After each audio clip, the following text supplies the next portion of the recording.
Hi guys, George here. Today what I'd like to bring to you is a short discussion about the 6 successful principles behind a successful close quarter assault.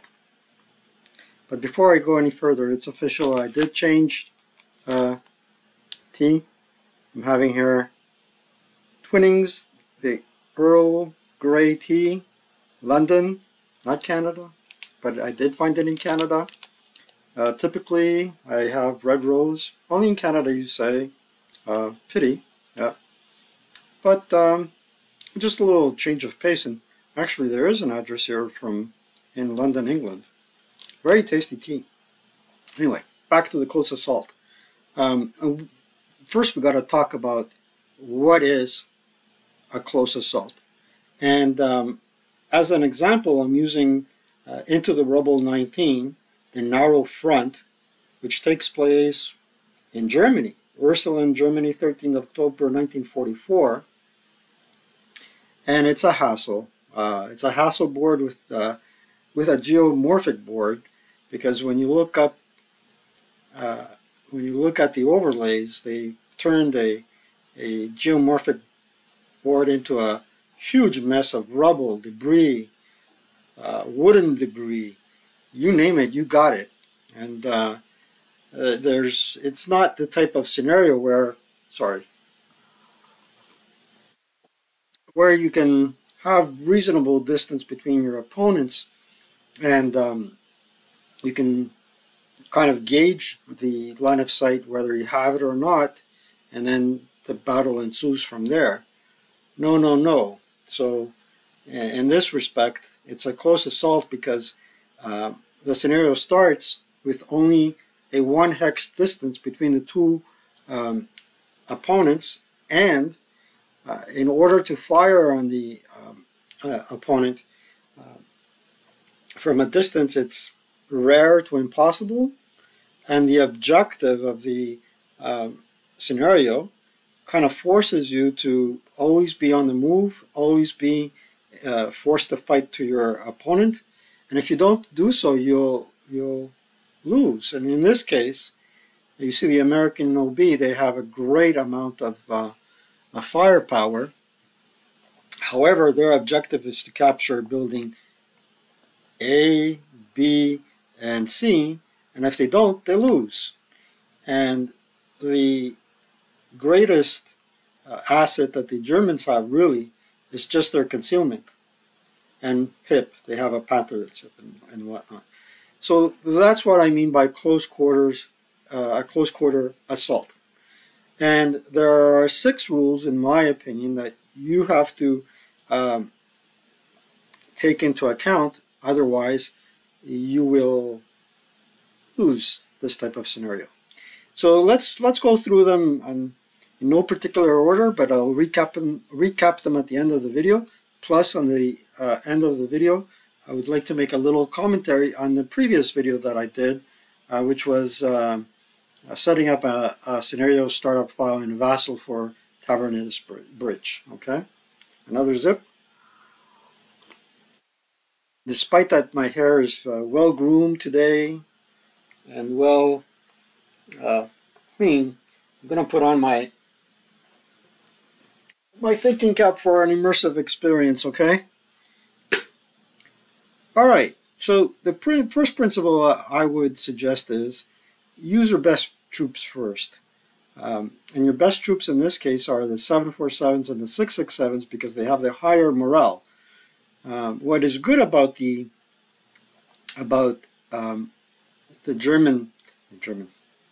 American OB is that they have a lot of firepower.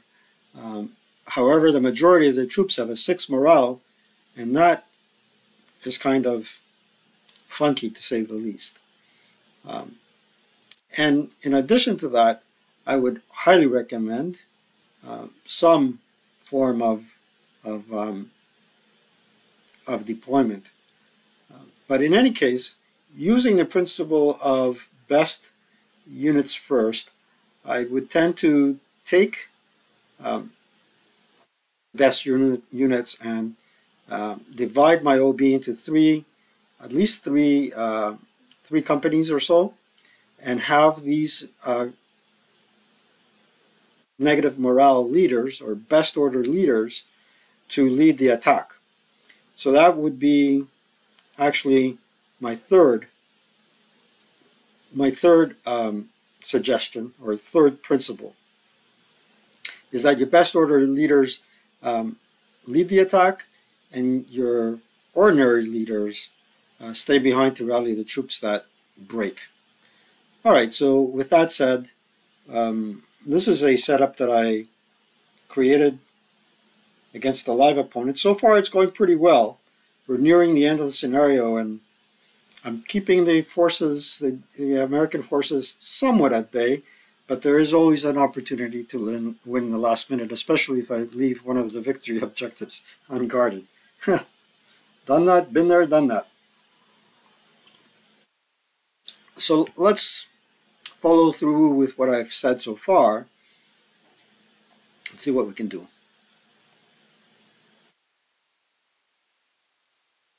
So we definitely need a little bit of a juggernaut here in the center and here and here. And these fellows seem to be stacked quite well. And if you want a chance to take out a kill stack, the best way to do it is with a flamethrower. Like so. And another one for this kill stack here, or maybe you want to do the fellow in the center. And then once you've done that, you may want to focus your assault on one side or the other to do a sickle and hammer maneuver, sort of. Let's see. So perhaps you'd like to do this and this. And we can give this fellow a DC.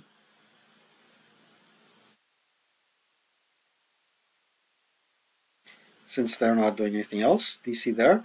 Or the other thing you can do is give the DCs to your leaders, the 7-0s and 8-0s, because they're considered elite.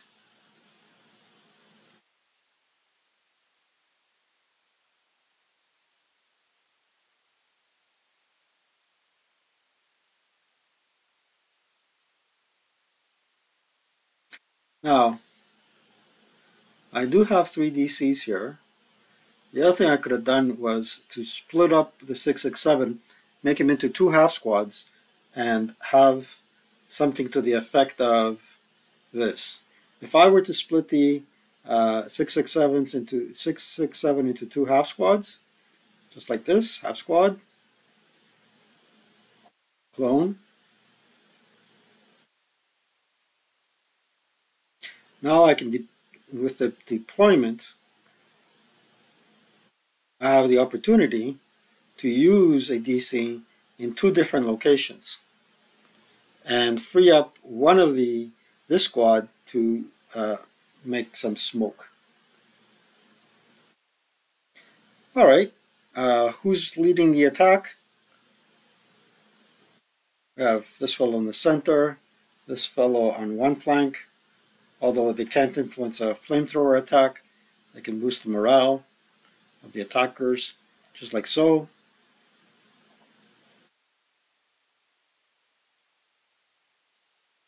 And notice that I'm spreading out my forces. I'm not congesting them. And there have been fellows, I'm sure there have been fellows that say, no, let's do a zombie attack. Just crowd one area, throw all your forces into that attack area, and go all out.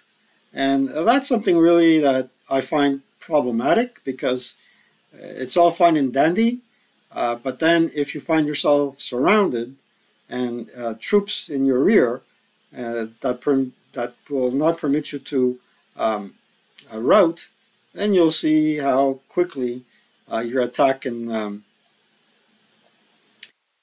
fall apart. So if you have a big OB like this, I wouldn't recommend crowding it up. So let's just recap what we've done so far, or what we said so far.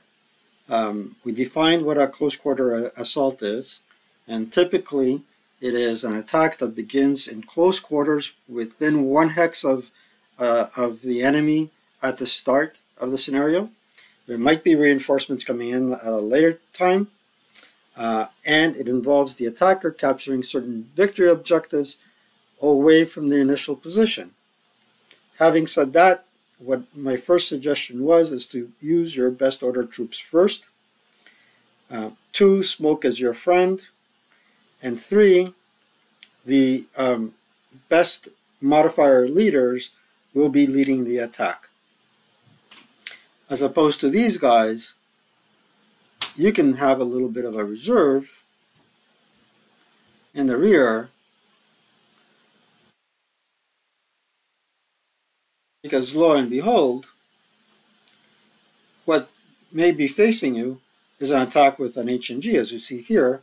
And this fellow here can lay down residuals like you wouldn't believe and practically block or assist the attack, the defense for this quarter here. Right? Right. Okay, HMGs.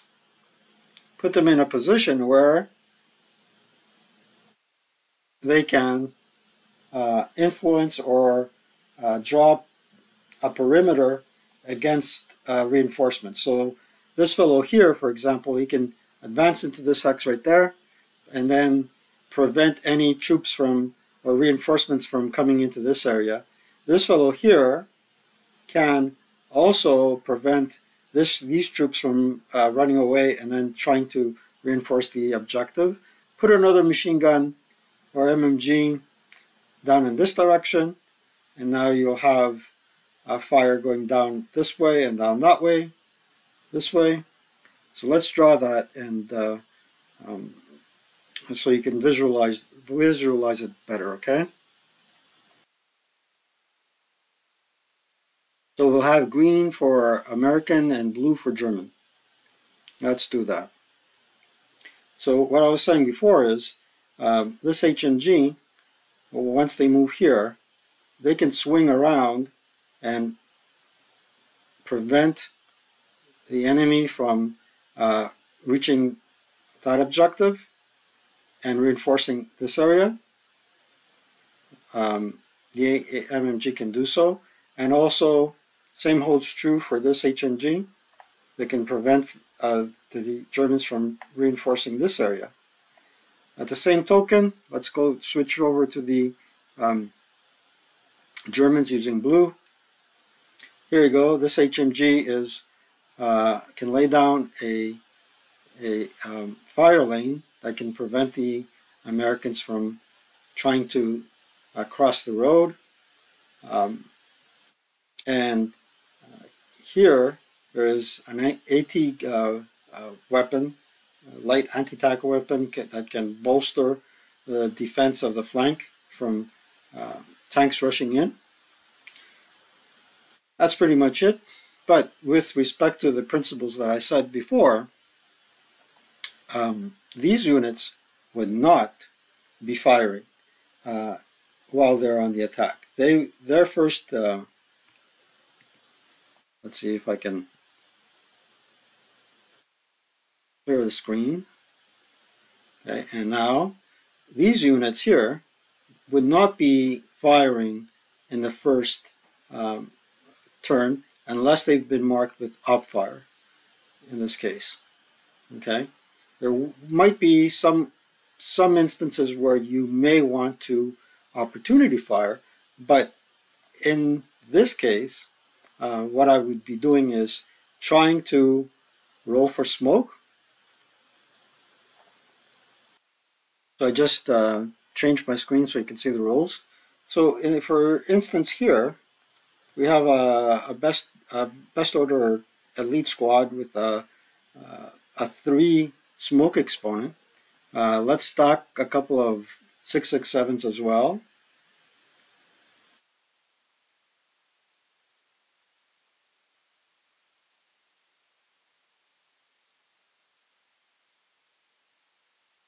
In this case, we don't really have a choice but to stack. Let's see. Do we or do we not?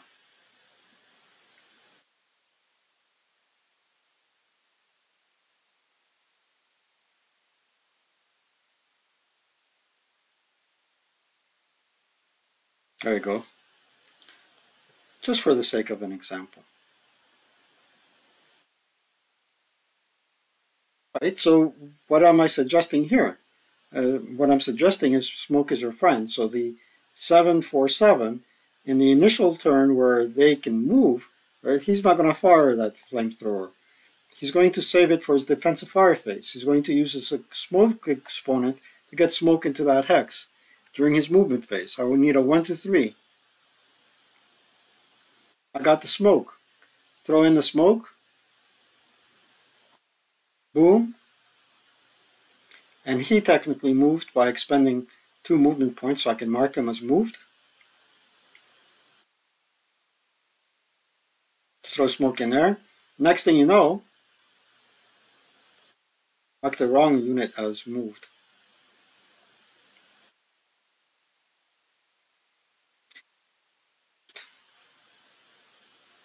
Yeah.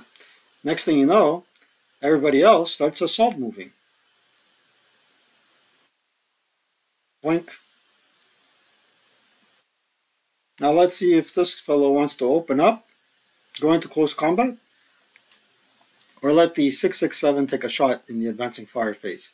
Now the 667 has assault fire, which is another element that I'm going to talk to you about.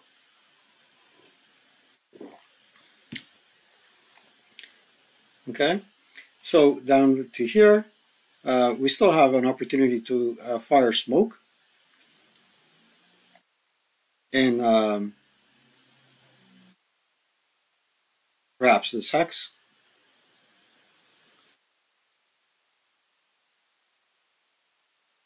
Right? Right. Let's do it. Well, he moved. For the remainder of the turn, he cannot do anything more. That's the drawback. Let's mark him as moved. There you go. That's the drawback.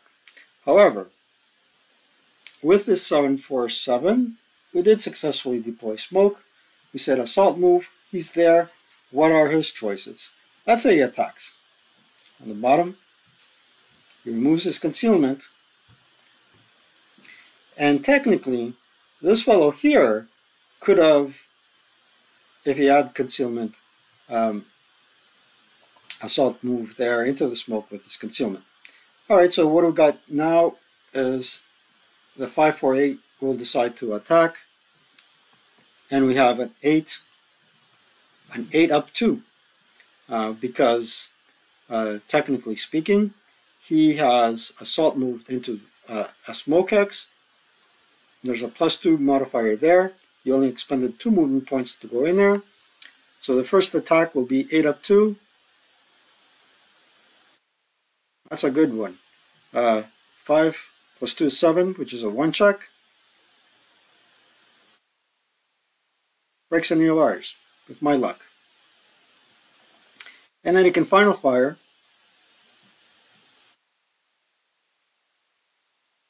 Defender can final fire.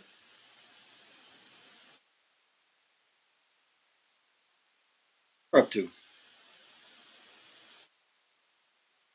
And that's absolutely nothing. Now, after he has final fired,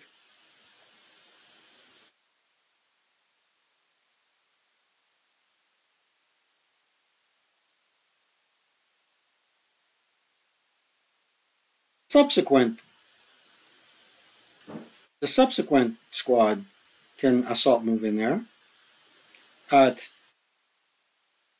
4 up 2. And what's going to happen? 4 up 2. So this is a residual attack that doesn't cower. Nothing. Now, once a squad machine gun, bear with me, guys. Lately, Vassal hasn't been kind to me. All right. So there's a 4 up 2 attack that was ineffective.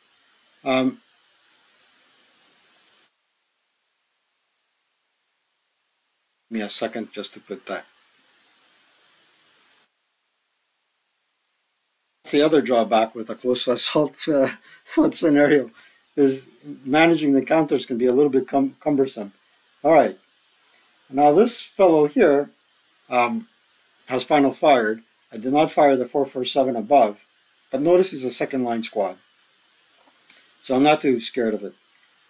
He broke one unit, but the other unit managed to get in there unscathed.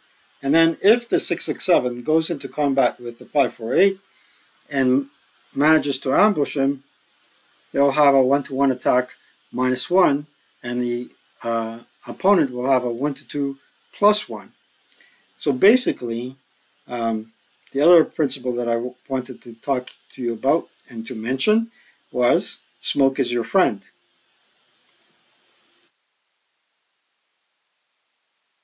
Which principle may that be? Let's see. Smoke is your friend. A, B. I may have already mentioned it. It's fine. Okay. Now,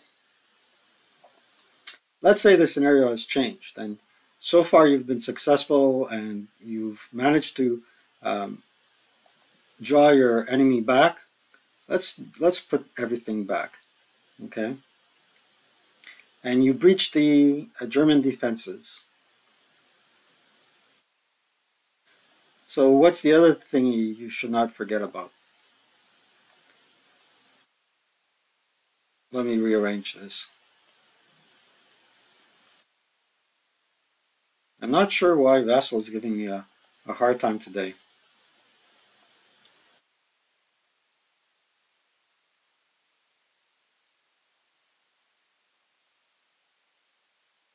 There you go. So let's say this the scenario now looks something like this. You've done all, you played all your cards right, and you've played all your cards right. You breached the German defense. You're on your way to victory, and you have a situation like this.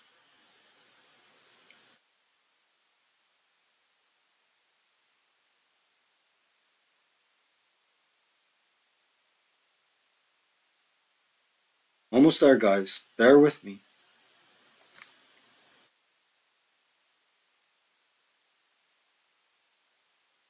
I guess you can anticipate what I'm saying here.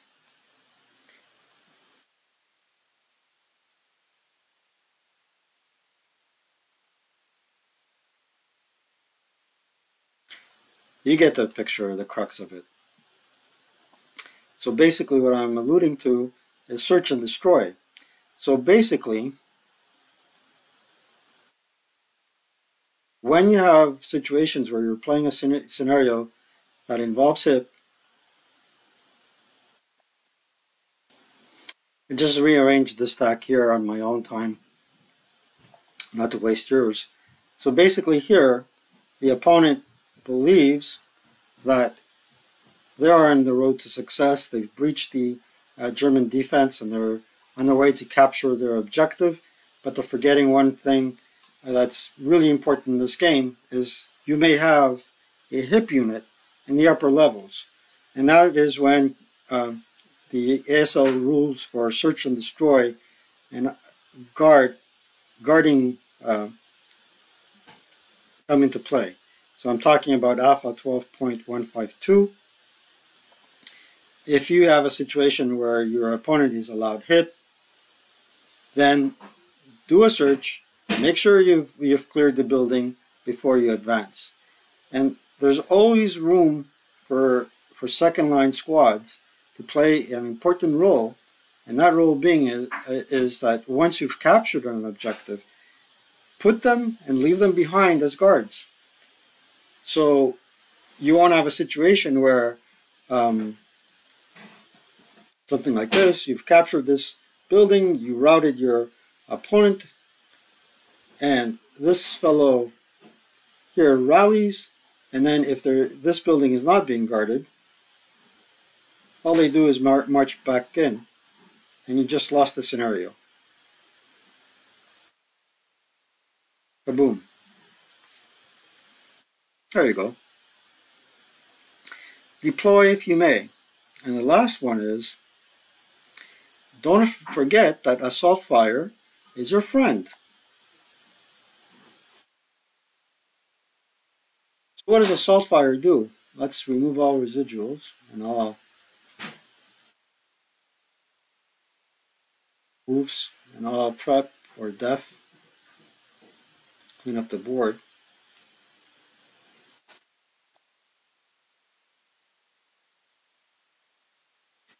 What does assault fire do?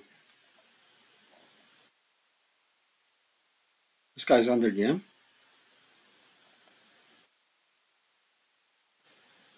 Break.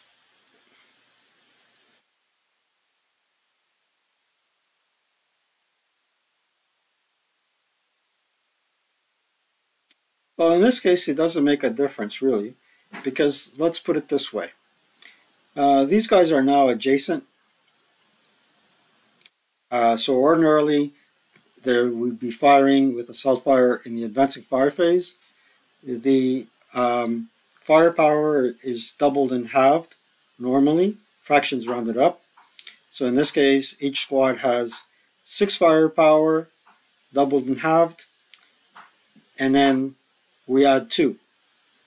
So in this particular case, they each have, in fact, 7 factors as opposed to 12. However, since there is no 14 on the infantry fire table, they would be attacking at 12 up 3. There are other instances where it does make a difference, so I'm just going to clone this fellow here. Clone him.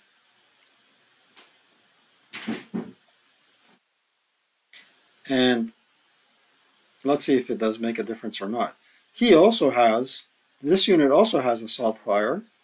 So let's say they advanced to there and they remerged unscathed from the defensive fire phase. You'd say this is a 10 attack. Well, in this case, it does make a difference, a positive difference, because they're doubled and halved, so they're 5 each, plus 1 to each squad's firepower attack. Instead of firing on the 8 table, they now can fire on the 12 table. And that is assault fire. So, assault movement is A4.61 and assault fire A7.36. Now, 28 minutes into the video, I think it's time to sum up the points that we discussed. Number 1, we defined what a close quarter assault is, which is, again, a scenario in which case the opponents start off with only a 1 hex difference. I've never seen a scenario where they can start off point blank. Maybe not. I may have seen one in a scenario where the Germans can set up anywhere and the opponent starts off board and you can advance into the unit's hex. If you got dummy counters in that case that are so close that they're only 1 hex away, they're just obliterated. Anywho, use your best order troops first. The highest quality, have a purpose. It's to break a path into your towards your objective and allow everybody else to advance.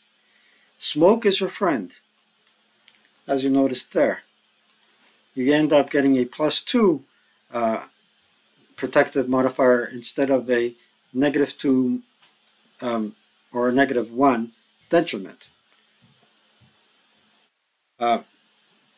Use your best order negative modifier leaders to lead the way. Good morning, guys.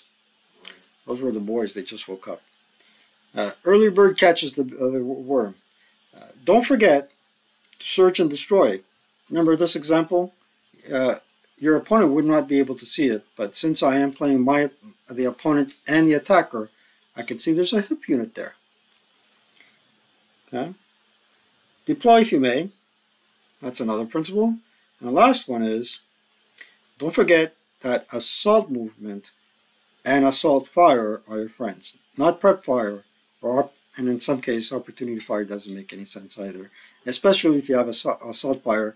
And in this situation, in the advanced phase, these units have more firepower than if they were to be left behind and fire in the prep fire phase. That's all I had to say, really. I wanted to keep it as simple as possible.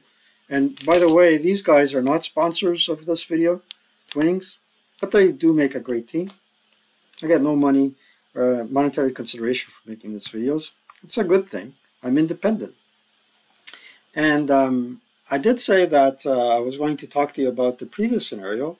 Maybe I'll make another video about that, just to indicate that maybe the historical outcome on that scenario isn't accurate. I did find some sources that stipulated that the German losses at Tavernita's Bridge were immense. And that's how I read it in the McGill history books back in the day. We'll see. So, thanks for watching. Much to my surprise, this channel keeps on growing.